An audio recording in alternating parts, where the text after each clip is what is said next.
Bom dia, boa tarde, boa noite, galera. Eu me chamo Amanda dos Santos França, sou acadêmica de psicologia aqui da Faculdade Estácio. Olá, boa noite, bom dia e boa tarde, tudo bem?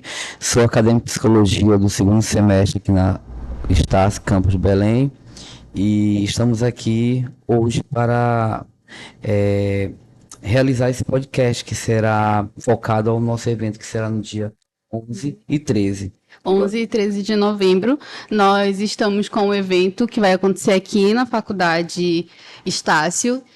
Vocês estão super convidados para participar, inclusive vai gerar certificado, então se você ainda não fez a sua inscrição, se sinta convidado a fazer.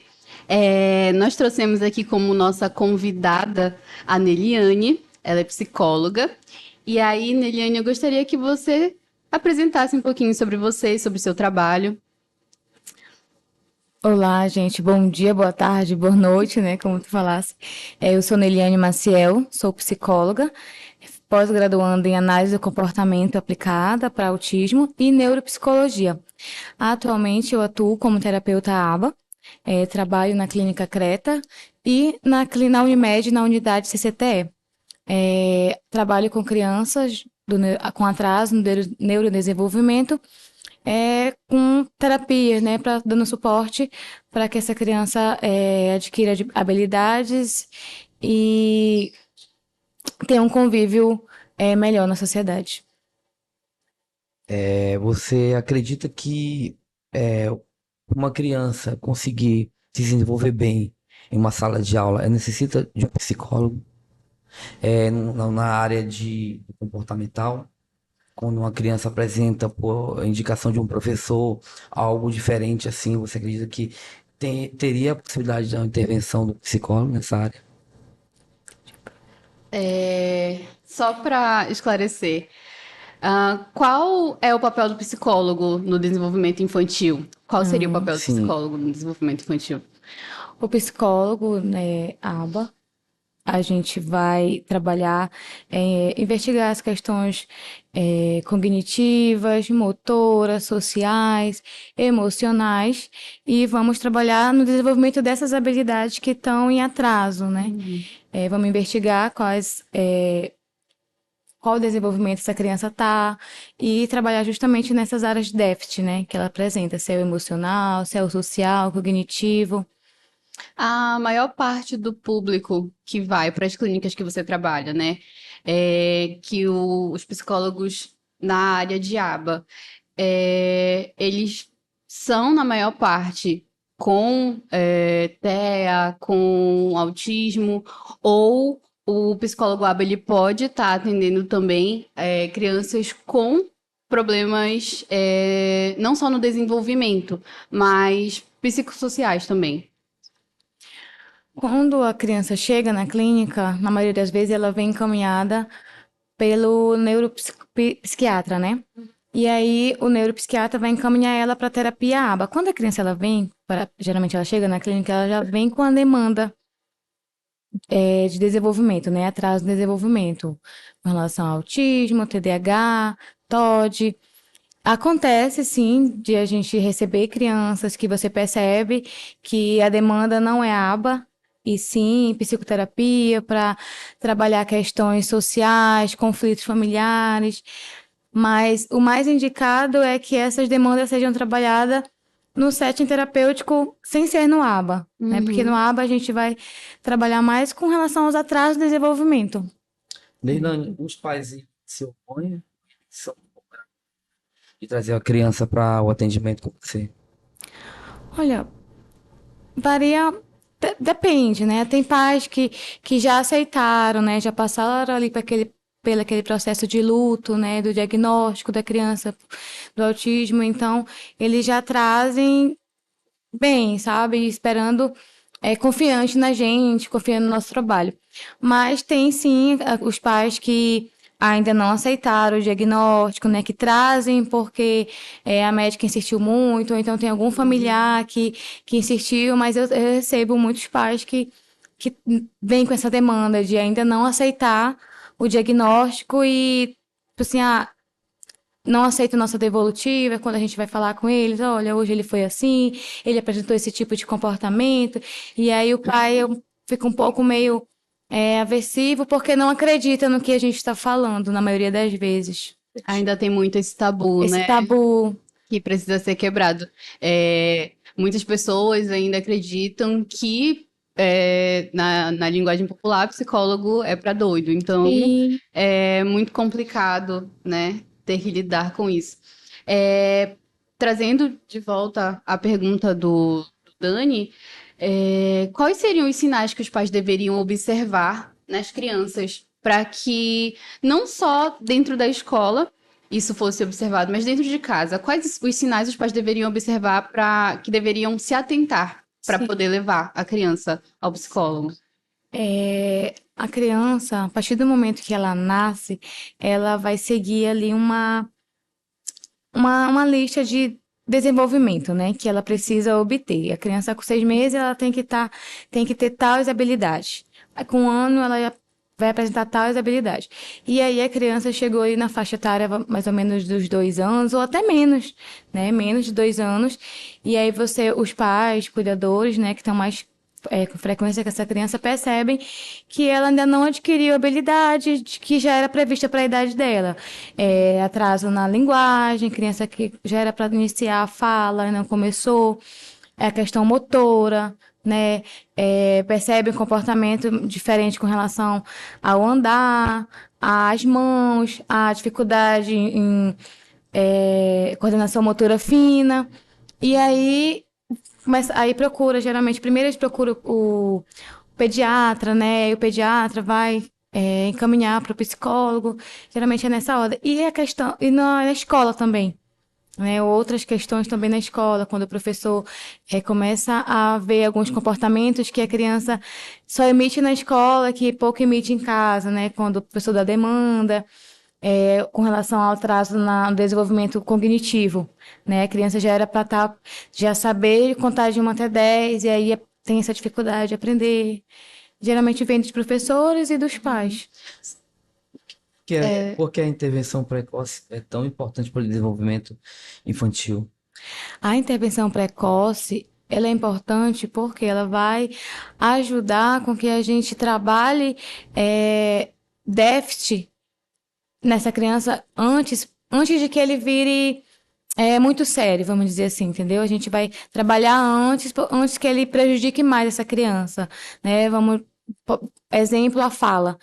Os pais percebem que a criança está com uma dificuldade na fala e aí começa uma intervenção precoce ali com 2 anos.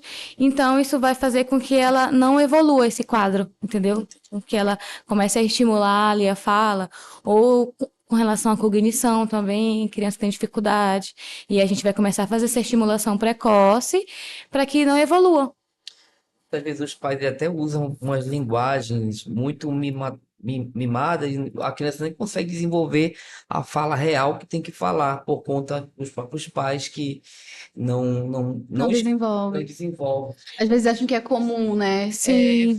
Que a criança aceitam que a criança fale de determinada forma, acham bonitinho, Isso. acham Papá e o fofinho, papai.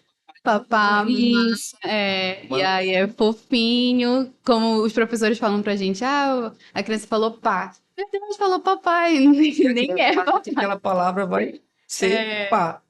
Sim. É muito importante isso. Você trouxe pra gente que geralmente os pais passam pelo pediatra, passam pelo neuropsicólogo.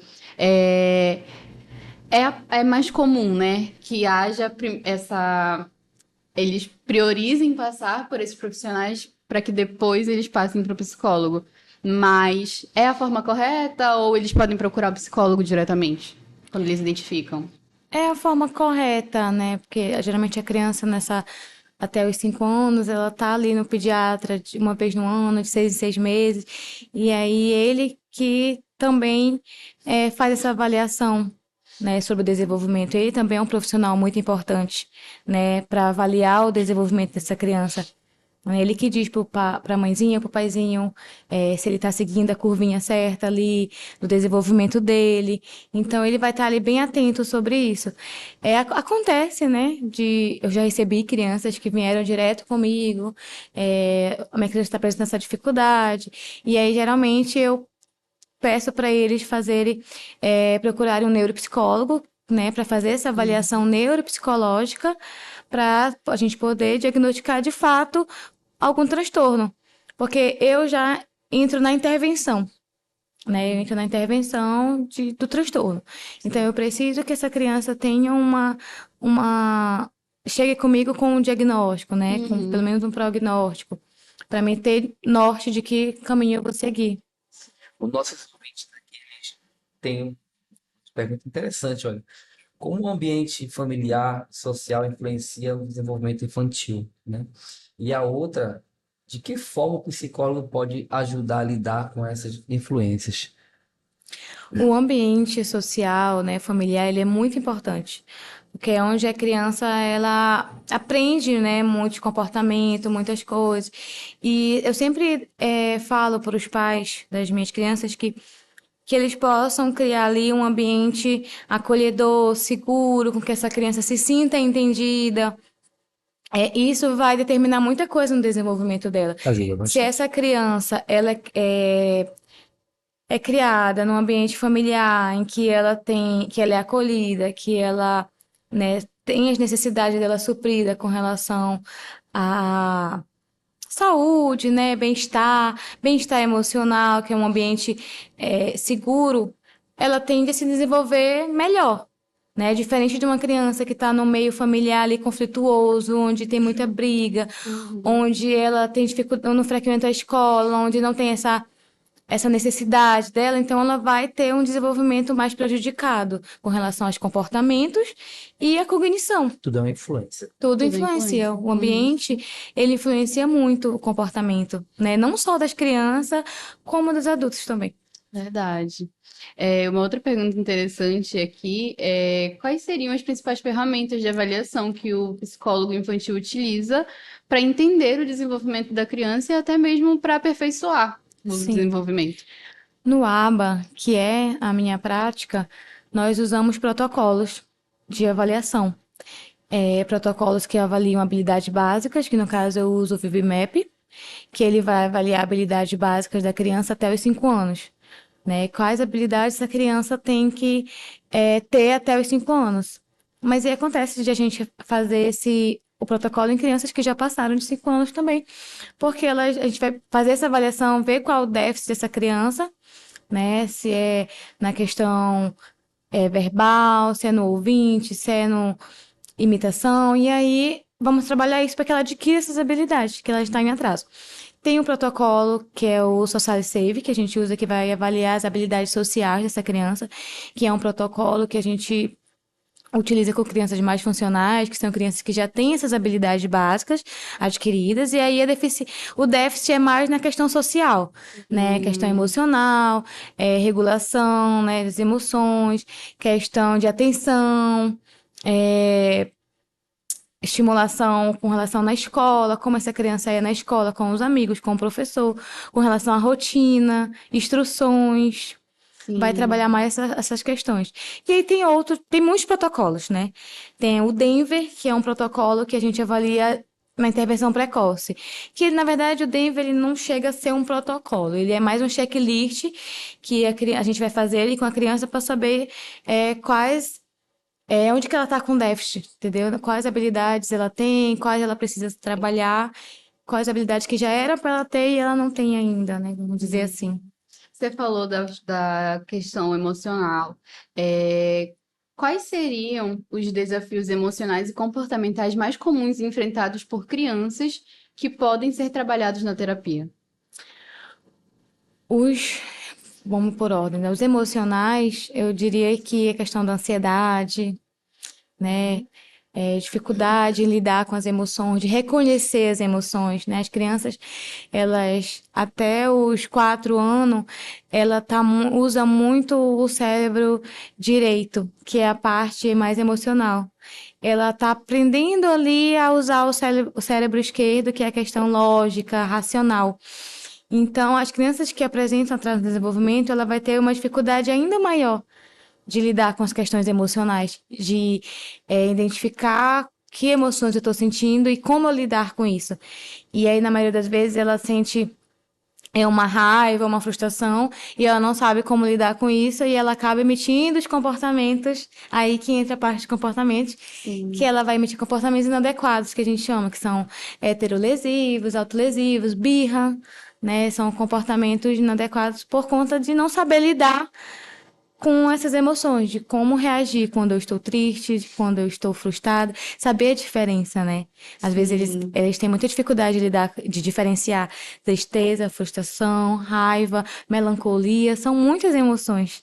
E é por isso que é importante que os pais eles estejam fazendo esse acompanhamento também, né? Porque eles precisam aprender a lidar Sim, com essas questões e entender que às vezes, muitas das vezes, na verdade, não é só uma birra, é um sim, comportamento que vem por conta de uma frustração, de algo que não tá, que a criança não tá sabendo colocar pra fora, não tá sim. sabendo se expressar. No ABA, né, a gente usa muito análise emocional, então todo comportamento ele tem um antecedente Sim. e ele tem uma consequência. Então é uma coisa que a gente, nos treinos parentais, que a gente dá para os pais, a gente tenta ajudar eles a fazer sempre essa análise funcional para conseguir identificar de fato quando é uma birra ou quando é uma crise, né? Por que ela emitiu esse comportamento, né? Às vezes eu vejo muita dificuldade dos pais em identificar. Às vezes eu pergunto, você sabe a diferença de birra e crise? E aí eles ficam assim, e aí, então, quando eles têm essa percepção, esse conhecimento da diferença da birra e da crise, isso ajuda muito. Ajuda com que eles não reforcem comportamentos inadequados, né? Que essa criança não. E quando eles entendem, ajudam a gente, consequentemente ajudam a gente na terapia. Neliane, ressaltar o nosso que estão nos ouvindo através desse podcast, a respeito da tecnologia. Tem influenciado muito as nossas crianças hoje em dia, como você falou, sobre a parte do cérebro direito, que é a emoção, e a parte do cérebro esquerdo, que é a lógica. E os pais hoje em dia, eu vou calar o choro do meu filho, eu vou dar o celular. Cala. Vou acabar com o show, com a birra do meu filho, tá aqui videogame. Isso influencia muito no comportamento das crianças. Sim, porque a criança, que nem eu te falei, ela tem a dificuldade de entender as emoções, né? De entender o que ela está sentindo, nomear. Muitas das vezes de nomear. E aí ela acaba emitindo um comportamento de choro ali, de birra, e o pai, para fugir, né, daquilo, dá ali o celular, toma, é isso que tu quer. Só que às vezes não é isso que ela quer. Não é o celular que ela quer atenção, entendeu? Ela quer se sentir compreendida, ela quer ser entendida, né? E aí o pai dá o celular achando que vai resolver. Só que vai só reforçar esse comportamento, agravar, né? Esse Isso comportamento. Sim, com que é uma certeza. coisa que vai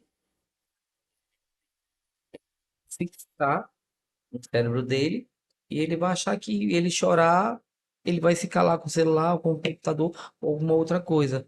Então, eu acredito que isso pode acarretar ao desenvolvimento precoce de um problema mais avançado, sim. Sim, eu recebo muitas perguntas já, tanto fazendo uma pergunta, respondendo, né? Sobre, às vezes, muito diagnóstico de autismo, TDAH, e, Neliane, será que de fato é um transtorno, de fato é um TDAH ou é só um excesso de telas? E acontece muito, né? O excesso de telas, eles causam certos comportamentos, causam sintomas, vamos dizer assim, que se assemelham muito a um transtorno, né? Mas que na maioria das vezes não é de fato um transtorno neurológico, e sim uma consequência do excesso de tela, da vivência que essa criança teve, com relação à dificuldade de lidar com as emoções. A ansiedade adulta, ela vem muito, né? do que você viveu na sua infância, Sim. né? A minha amiga psicanalítica agora sorriu. Na minha cabeça só veio uma coisa, Freud. Freud. Eu também escolhi psicanálise. Olha só, eu tô rodeada de psicanalíticos. Você trouxe agora pra gente a questão das telas, né, Dani? E a Neliane falou uma coisa muito interessante, que é a questão de os pais saberem diferenciar quando é uma birra e quando é uma crise. Só que hoje em dia a gente vive numa sociedade em que é 8 ou 80. Ou as pessoas são completamente contra a psicoterapia, ou elas começam a se diagnosticar assim, sem achar que precisam ir em um psicólogo, sem achar que precisam ir no neuropsicólogo para conseguir esse diagnóstico. Porque, mano, todo mundo fala, eu tenho um psicólogo em casa. Exatamente. E aí a gente acaba vendo muito. É muito comum que a gente encontre pessoas que não são formadas na nossa área, né?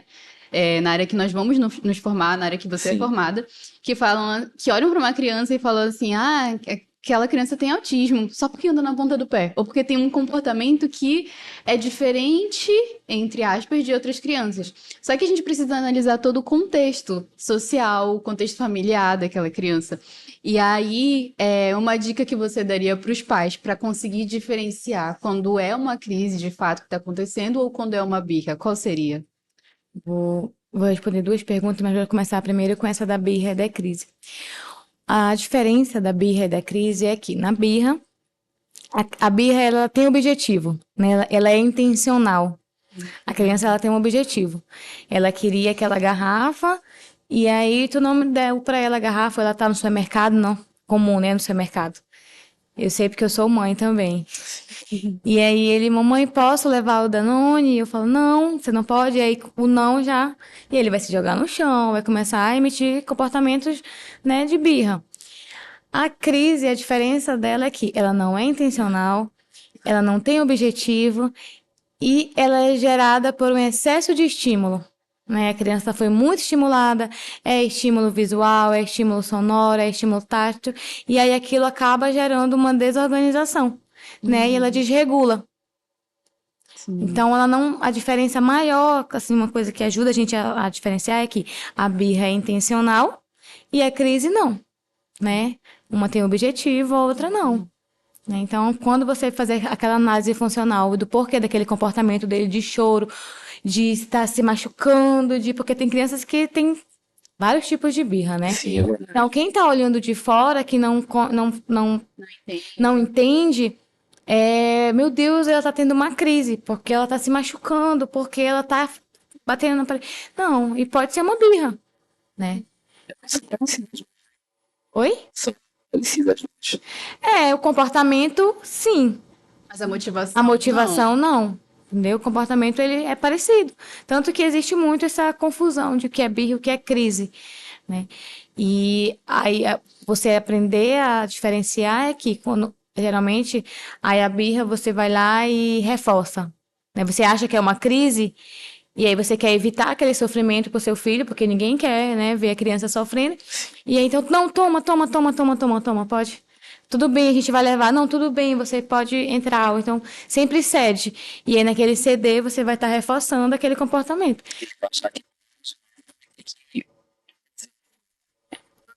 Exatamente. Ainda mais quando temos crianças que não são verbais. Né? Quando a criança não é verbal, então é mais difícil ainda você descobrir se aquilo é uma birra ou se é uma crise e acabar reforçando o comportamento dele. Pode Eu falar. esqueci a outra pergunta que eu ia responder. Eu também já esqueci. Mas você falou agora sobre as crianças não verbais, né? Qual seria o maior desafio, além da fala, e como conseguir fazer um tratamento adequado para uma criança não verbal? O tratamento multidisciplinar, ele é essencial, né? E faz muita diferença. E quando essa criança ela não é verbal, a fono ela vai ser de suma importância, né? E identificar o porquê que ela não é verbal, né? Se se é uma questão na articulação, né, uma apraxia na fala, se é dificuldade motor na questão da linguagem, identificar qual o motivo desse atraso, né, se é só com relação ao desenvolvimento mesmo, ou se tem alguma questão motora, né, e aí o tratamento com multidisciplinar, né, fono, psicologia, às vezes necessita de um TO, vai ajudar com que essa criança evolua muito mais rápido do que só na psicologia. É interessante essa tese que a Amanda trouxe. Como nós sabemos que é muito importante o psicólogo ele ter conhecimento em Libras, né? Sim, E eu acredito que na clínica que você atua, tem algumas crianças que não falam, não ouvem, e é um desafio, né? sim, que não falam, a gente tem bastante, mas assim, que não ouvem, eu ainda não tive essa experiência. Mas é um desafio. Eu Sim, acho eu que imagino que sim. Nas clínicas que você trabalha, tem esse suporte com mais de um profissional de uma área, TO? Sim. Como que vocês trabalham em conjunto, com uma criança? É, numa das clínicas que eu trabalho, a gente trabalha em forma de circuito, né? Ela chega por volta de 8 horas, aí ela entra, fica 2 horas na psicologia, 1 hora na terapia ocupacional, 1 hora na fono, 1 hora na pedagogia, e aí isso vai mudar de dia para dia. Vai ter dia que ela vai. Todas as terapias ela vai passar na psicologia. experimento, no caso. O que vai mudar é, na maioria das vezes, ela faz, vamos supor, na segunda-feira ela faz psicologia, pedagogia e TO. Na quarta-feira ela vai fazer psicologia, pedagogia e psicomotricidade, entendeu? Então a gente trabalha em equipe e trabalhando na mesma dificuldade, né? Cada um na sua especificidade. Trazendo um pouco da parte de psicomotricidade, que eu, quando entrei na faculdade, eu nem sabia que existia, né? Eu vim conhecer a parte da psicomotricidade num estágio, mas assim, foi de uma forma muito breve. Poderia explicar um pouquinho como que funciona a questão da psicomotricidade? Como que isso pode auxiliar no desenvolvimento da criança? Eu não tenho um conhecimento vasto sobre isso, mas eu acho que eu consigo te explicar. A psicomotricidade, ela vai trabalhar mais as questões motoras, né? Como lateralidade, espaço, esquerda, direita, coordenação motora grossa, de chutar a bola, de jogar a bola, coordenação motora tanto das mãos quanto dos pés, andar de bicicleta, né? São coordenação motoras, atrasos motores que a criança apresenta e que na psicomotricidade eles vão trabalhar mais essas dificuldades com relação motora mesmo. Psicomotricidade fina também eles trabalham. Outra coisa que eu tentar me lembrar aqui dos meus amigos psicomotricistas trabalham a questão de jogos também, eles também trabalham jogos, né? É O interessante para a brincar, criança o brincar, o né? brincar. Na psicomotricidade trabalho muito essa questão do brincar, né? Esse brincar físico, né? O brincar funcional físico. Sim. Faz a pergunta a respeito dos pais. Que tipo de orientação o psicólogo pode fornecer aos pais para que apoiem o desenvolvimento emocional e social dos filhos em casa? Eu sempre dou, né, essa orientação quando a gente faz os treinamentos parentais, é, que esses pais possam promover um ambiente familiar, acolhedor, né? Entender qual a necessidade do seu filho para ajudar, é, orientar também com relação a reforçar os comportamentos adequados dessa criança, sempre que ela emitir um comportamento adequado, reforçar imediatamente, a fazer com que essa criança tenha uma rotina, né, estruturada para que ajude ela. Na maioria das vezes, as crianças com atraso no desenvolvimento, né, autismo, eles têm ou eles se prendem muito à rotina, ou então eles têm essa dificuldade de se adequar à rotina. E eu sempre peço para os pais com que ele tenha uma rotina, com que consigam conversar, seja um ambiente aberto, né, emocionalmente, que eles consigam conversar com as crianças sobre Sim. como elas estão se sentindo. São orientações que ajudam elas. Às vezes eu passo o dia todo trabalhando, né, mãe, né? E na hora de conversar com a criança, ele acha que, menino, vou conversar contigo porque agora eu tô cansado. E isso influencia muito a cabecinha da criança. Certeza, o diálogo aberto, né, a comunicação com os pais, ela é muito importante no desenvolvimento emocional, social dessa criança. Porque, como diz, a criança se espelha no pai e na mãe. Então, como o pai ele é e como a mãe ele é, a criança vai querer ser igual, né? Eles copiam, nós somos os espelhos dele, né?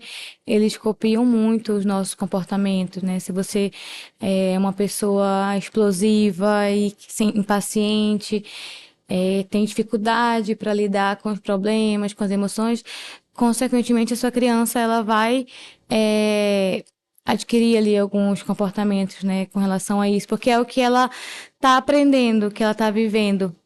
Então, se você tem um ambiente, que nem eu falei no início, se a criança está em um ambiente saudável, né, ela vai desenvolver de forma mais Muita saudável, né? saudade. Se ela está num ambiente mais violento, né, agressivo, então faz com que ela tenha dificuldade. Esse é o perigo, né? Sim, Daí que a gente vê que nascem várias crianças que podem se tornar pessoas ruins no futuro.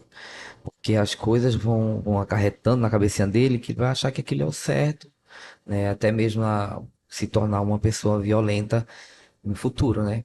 Através de uma briga, porque o pai bateu na mãe, eu vou bater também na minha namorada.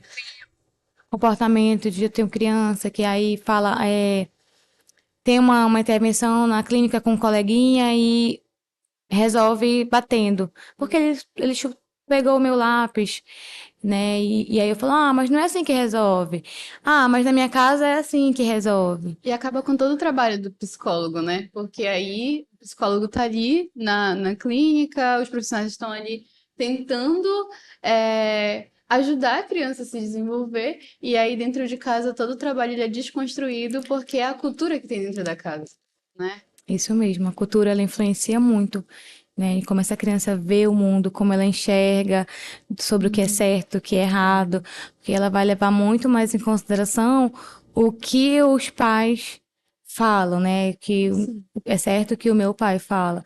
E aí até eu desconstruir isso é muito difícil. Então, quando a gente trabalha terapia junto com os pais, né? Os pais dão esse apoio pra gente, é muito mais produtivo. Sim, conjunto, Em né? conjunto, a gente precisa dessa parceria, né? Eu sempre falo quando a gente está trabalhando na terapia e que a gente não tem esse apoio dos pais, essa comunicação dos pais, como essa criança é em casa, como você está conduzindo esse comportamento em casa, que às vezes eu sempre gosto de trabalhar em consenso. Olha, aqui eu estou trabalhando assim, né? Eu não estou reforçando. Eu gostaria que em casa você trabalhasse dessa forma para que a gente consiga evoluir mais rápido. Então, quando a gente consegue andar ali junto, Aí o barco anda. isso, mas quando eu não tenho esse contato com os pais, então a sensação que eu tenho às vezes é que eu estou enxugando gelo, né? Dá até uma tristeza, Tipo, né?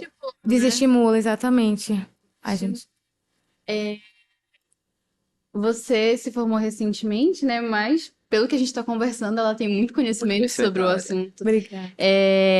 Você acha que a pandemia ela acabou influenciando nessa questão do desenvolvimento da criança, especialmente na parte da socialização? Sim, com certeza. A pandemia ela foi um fator muito importante, né? Que contribuiu para muito essa questão social. A criança ficou em isolamento social, então ela perdeu aquela estimulação que ela iria ter no parquinho, na escola, com os colegas, com a própria família, né? Então ela acabou que deu muito espaço para as telas, né? Sim. E as telas, elas não estimulam, né? Ela faz com que a criança não tenha essa estimulação cerebral, né? Com que ela tá tudo muito fácil, Sim. né? Tudo ao alcance. Então, ela acabou perdendo ali esse contato social e aí Contato em grupo, né? em grupo, né? Ela se torna criança e possivelmente que não vai conseguir sobreviver na sociedade, que hoje é necessário sobreviver a uma sociedade. Sobreviver sem grupo, né? Foi Uhum. assim que a gente aprendeu a pandemia, né? Essa questão das telas, trazendo de volta, né? É muito interessante porque conheci um caso de uma criança que ela tinha dificuldade de expressar o que ela queria porque ela tinha tudo que ela precisava no celular e quando ela precisava de alguma coisa, ela apontava. Era tipo assim, ah, eu quero aquela xícara. Ela fazia assim. E aí os pais não estimulavam ela a falar, só entregavam. Aí uma colega minha viu e falou assim, nossa, mas espera ele falar para poder entregar. Sim. Porque a criança já estava com 3 anos e não falava absolutamente nada. Se quisesse alguma coisa, fazia assim. Aí iam lá e dava. Se ela não conseguia expressar, se ela não conseguia o que ela queria apontando, ela chorava. E eles E aí, davam. exatamente. E aí era tudo muito fácil para essa criança. Até que tiveram que fazer essa desconstrução de que deveriam levar ao psicólogo, porque também os pais eram contra, né? Não eram a favor de levar no psicólogo, porque diziam que o filho não tinha problema nenhum, que isso era normal, era coisa de criança. E a gente ainda vê muito isso hoje em dia, né? Do Sim. preconceito com a nossa Esse profissão. tabu que ainda não foi quebrado, né? Impressionante. Porque quando a sociedade entender que há necessidade de um psicólogo para todo tipo de profissão, não só para criança, para adolescente, mas para todas as profissões, eu acredito que o mundo vai conseguir andar melhor. É necessário ter um acompanhamento psicológico, porque a nossa saúde mental é um fator crucial para a nossa sobrevivência na face da Terra, no mundo, né, em Sim. que vivemos hoje. Sim, assim, eu acho, nada é tão ruim, né? Sempre tem um lado positivo. E, assim, eu vejo que a pandemia, ela trouxe esse momento um pouco de desconstrução com relação à psicologia, que foi um momento que a sociedade, ela percebeu o quão importante é, né, o psicólogo. Então, eu acredito que melhorou e que vai continuar melhorando com relação às pessoas tendo menos tabu com relação a isso, entendendo que a terapia ela é importante, porque o nosso cérebro, ele que manda no nosso corpo, né? É verdade. Eu digo que o controle do nosso corpo é o cérebro e o intestino ali, o estômago, né? Que comandam muito e dizem muito sobre a gente, né? Então, se Sim. você não tá bem, com a saúde mental, o bem-estar emocional, você não consegue trabalhar, você não consegue conviver ali em sociedade, né? Viver bem, vamos dizer assim. Não consegue, porque o seu estado mental, ele diz muito, né, de você, né, de como você vai conseguir cuidar do seu filho, cuidar da sua casa, né, do seu trabalho. Ainda assim, hoje, mesmo pós da pandemia, ainda existem pessoas ainda que ficam com aquela paranoia, né? Que, eu não vou sair na rua, não vou conseguir me socializar porque eu posso pegar uma doença, pegar uma Covid, né? E a gente vê que isso também é uma necessidade no acompanhamento psicológico. Sim. Sim, sim. Para finalizar, eu gostaria de fazer uma última pergunta. Quais seriam os sinais positivos de que uma criança está em um bom processo de desenvolvimento emocional e social? É, quando, assim, que ela está em desenvolvimento, só para me entender, ela já. Quais são os sinais de que ela está se desenvolvendo, de que a terapia ela está dando certo? Ah, tá. Ela já está em processo terapêutico Uhum, e isso. aí ela começou a desenvolver. A gente vai avaliar as crianças de 6 em 6 meses no protocolo que eu vai ser contigo. E aí a gente faz a primeira avaliação, vê qual é a dificuldade dessa criança, vai traçar objetivos ali de curto e longo prazo. E aí vai passar 6 meses, vamos, dependendo da demanda, a intervenção. Quando for com 6 meses, a gente vai fazer uma nova avaliação, uma reavaliação, vamos dizer assim. E aí, nessa reavaliação, a gente vai ver o que que ela evoluiu, o que que ela não evoluiu, né? Se ela já adquiriu crianças que chegam para mim, que nem você falou ainda agora, que só apontam, né? E a gente vai começar a estimular ela a falar, o dar, primeiro o dar. Aí depois, já que ela já falou o dar, a gente vai aumentar para o me dar. né? E aí vai aumentando os pedidos. Então, ao longo dos meses, a gente vai fazendo essas reavaliações e ver o que ela evoluiu em cada semestre. Essa parte do desenvolvimento, ela vai variar de criança para criança ou tem um tempo, assim, a gente consegue trabalhar com uma criança que não é verbal durante 6 meses e após 6 meses a gente consegue fazer com que ela seja verbal, ou isso vai variar? Isso vai variar, porque cada criança ela é única, né? Independente de ela ser atípica ou não. Ela é única, cada intervenção é diferente. A gente não tem um protocolo. O protocolo é igual para todas, mas a intervenção, os objetivos traçados para aquela criança, ele não vai ser igual para todas as crianças. Então, cada criança tem um objetivo, uma intervenção. E a gente, a nossas terapias, a gente não tem como dar essa afirmativa, olha, daqui a 6 meses ela vai estar com essa habilidade. Porque isso vai precisar de muitos fatores, né? Vai causar até uma ansiedade então, dos pais, né? Uma expectativa. E isso, o que vai determinar isso são uma série de fatores que nem eu falei no início, tem a ver com a família, com a escola, com a terapia, né? Com a convivência. Tem muitos fatores. Então, o que vai determinar é a criança, né? Cada criança é única e tem o seu desenvolvimento.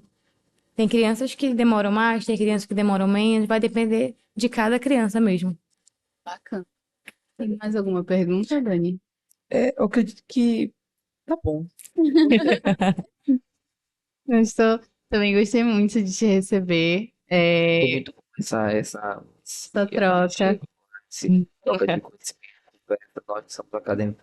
A Amanda está finalizando, né, o seu penúltimo semestre. Eu estou no início, mas é muito importante, porque a gente aprende cada vez mais com os profissionais que já estão atuando na área.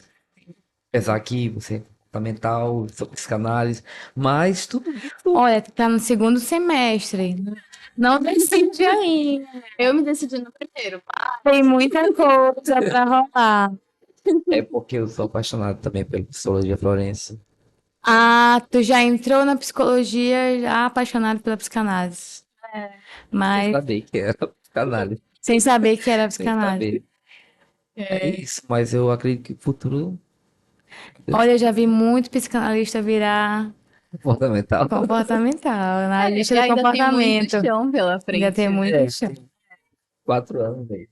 Ainda tem muito chão pela frente. Bom, a gente só tem a te agradecer por todo o conhecimento que tu compartilhou com a gente. Acredito que não vai servir só pra gente, mas para todas as pessoas que vão assistir o podcast. Uma aula, né? Exatamente. Me deu vontade de puxar um caderno aqui e começar a anotar um monte de coisa. A Yasmin ali do outro lado, os bastidores estavam anotando. Foi, ela abriu eu vi quando ela abriu a mochila dela, pegou o caderno e começou a anotar. A minha vontade era dizer, passa o caderno pra cá, deixa eu Eu que agradeço o convite, Amanda. Muito obrigada pelo convite. Espero ter contribuído para o trabalho de vocês, né, e para o conhecimento de outras pessoas que possam assistir esse podcast e participar do evento, né, que é um evento dia 11. E 13 de Não tem que novembro. perder, não perca. É um grande evento, tá? Vai ter coisas maravilhosas, não vou dar spoiler. Não, a gente pode dar spoiler sim. Terão rodas de conversa, terão palestras, mini cursos. Vai ter certificado. Se você quiser vir participar também com a gente, pode comparecer, tá? Vão ter certificados para quem participar. Manda o spoiler de show, DJ, essas coisas. Agora eu venho. Agora eu venho. Gente, mas não perca, dia 11 e 13 vai ter um show, vai ser legal o evento. Sim. Você vai aprender bastante, vai ter certificado, vai acarretar nas suas horas curriculares, vai ser muito importante. E esse certificado serve até mesmo para o seu currículo Lattes, né? Para quem está ainda se desenvolvendo na escolha da análise do comportamento. É muito importante. Não só para quem está quem está interessado na área da análise do comportamento, porque temos duas pessoas aqui que gostam da abordagem, que se identificam com a abordagem da psicanálise, mas que aprenderam muito com a Neliane, que é de uma outra abordagem, né? E assim, tudo que ela trouxe aqui foram vivências e experiências dela do dia a dia. E durante o evento nós teremos muito mais. Então, assim, se você é dessa abordagem, se você é dessa área ou não, compareça, que eu tenho certeza que você vai E o mais, ter muito conhecimento. o mais importante, Amanda, ressaltando, é que podemos até ser da abordagem da psicanálise, mas eu estava observando que mesmo você sendo um psicanalista, você não vai deixar de trabalhar o comportamental sempre o comportamental, a psicanálise vão andar conjunto. Ah, eu sou psicanalista. Tu vai ter que observar o seu Concordo. paciente. Então, é comportamental, queira.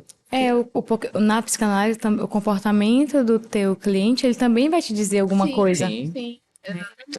Então, tá tudo entrelaçado, de fato. Então é isso, gente. Não perca, dia 1.